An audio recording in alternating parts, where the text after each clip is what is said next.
আসসালামু আলাইকুম দেশবাসী এবং হাসু আপা। দেশবাসী এবং হাসু আপা আপনাদের লাগে আমি কিছু কথা কইতাছি গো হাসু আপা গো। মনে করছিলাম আপনি দেশটারে যেমনি মুট করে ধরছেন, এই মোট মনে হয় জীবনও ছাড়বেন না যতদিন না পর্যন্ত আপনার মৃত্যু না হইব। মা গো মা, কি করলেন দেশটারে? আপনি গেলেন তো গেলেনই, দেশটারে একবার শেষ করে দিয়ে গেলেন। শেষ মুহূর্তে যে কামগুলো করছেন গো আপা গো, এর লেগে কিন্তু আপনার দায় আছে। পদ থেকে করণের আগে যে কাজটা করছেন দেশটার লেগে, এই কাজটা কিন্তু আপনার করা উচিত না। এর কিন্তু আপনার বিচার পাইবেন ঠিকই। উপরওয়ালায় কিন্তু আপনার লেগে রেডি হয়ে রয়েছে, বুঝছেন?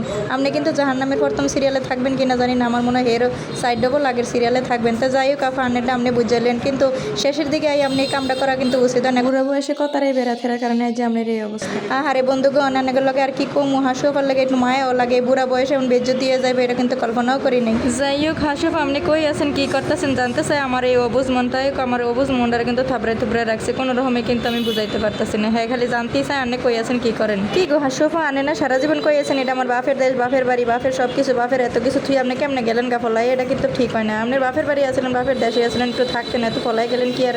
তারপর আপনি এত বেশি বেজ্জতি হয়ে গেছেন, এই বেজ্জতিটার লেগে তো আপনি সারাটা জীবন কিন্তু ভুগবেন। আর আপনি যে এতগুলো ভুল করছেন, এই ভুলের কারণে কিন্তু আনের মাসুল দিতে হবে। কিন্তু সেনাবাহিনী কিন্তু আনের লেগে কম করে নাই, বলছেন আনবি বিজেপি যারা যারা আছে সকলেই কিন্তু আনের বাঁচানোর লেগে চেষ্টা করছে। কিন্তু আপনি যে খুঁড়ি ধরে রয়েছেন, আনে কোনো রকম এই বলে আপনার বাহির দেশ ছেড়ে যাবেন না।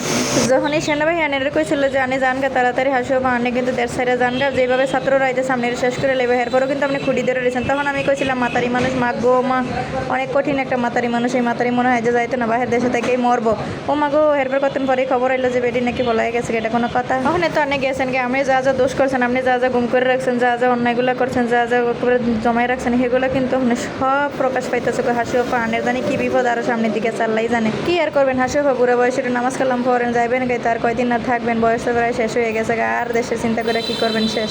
কিন্তু হাসিওপা, এই জিনিসটা আমার খুবই খারাপ লাগছে। এটা হচ্ছে জায়গায় আপনি যে জিনিসগুলো কইরা গেছেন, মনে করেন এই যে মেট্রো রেল করে গেছেন, ওভার ব্রিজ, ফ্লাইওভার, এই জিনিসগুলো যে ভাঙ্গাচুরা করছে, এই জিনিসগুলো কিন্তু আমার কাছে খুবই খারাপ লাগছে। এগুলোর জন্য মানতে পারি নাই, কারণ এগুলো আমরা জনগণই ব্যবহার করবো, এই জিনিসগুলো ভাঙ্গাচুরা করা একদমই ঠিক হয়নি। আর একটা জিনিস হলো গিয়ে যে গণভবন থেকে এতগুলো জিনিস আনছে, এগুলো কিন্তু ঠিক হয়নি। হাসু ভাই গেছে এখন যে মন্ত্রী ভাই, হ্যাঁ তো আইব কি লেখাবার, এই জিনিসগুলো এত ভাঙ্গাচুরা এগুলো নেওয়ার কোনো যুক্তি আসলো না। এই জন্য আমার কাছে খুবই খারাপ লাগছে। আমরা কি এই বাংলাদেশে থেকে আমাদের বাংলাদেশের জনগণ এতটা নিচে নামলো কীভাবে, যে গণভবন থেকে এই সমস্ত জিনিসগুলো আনলো, এই জিনিসগুলো লেগে খুবই খুব খারাপ লাগছে। তাই যাই হোক, এই যে আজকে যে ভিডিওগুলো দেখালাম, যে সুন্দর সুন্দর ড্রয়িংগুলো দেখালাম, এগুলো সব আমাদের ছাত্রদের কিন্তু একবার প্রতিভা। এই ছাত্ররা যে এত কিছু করতে পারে এতদিনে মানুষ কিন্তু জানতো না। এখন যে পরিমাণ জিনিসগুলো দেখতেছে, আমাদের ছাত্ররা যে কী করতে পারতেছে, আমাদের ছাত্ররাই কিন্তু আজ দেশ চালাইতেছে। ছাত্ররা যে এতটুকু করতে পারবে, জনগণ যে এতটুকু আগাইবে, এটা কিন্তু আমাদের বাংলাদেশ কখনোই কল্পনা করে নেই। আজকের শিশুরা আগামী দিনের ভবিষ্যৎ, এটাই এসে তার প্রমাণ। দেখেন আজকের শিশুরাই, আজকের ছাত্ররাই কিন্তু দেশ চালাইতেছে। ইনশাল্লাহ ওরা পারবে, পারছে যেহেতু আরও পারবে। সবাই দোয়া করবেন, সবাই ওদের জন্য দোয়া করলে ঠিকই ওরা পারবে।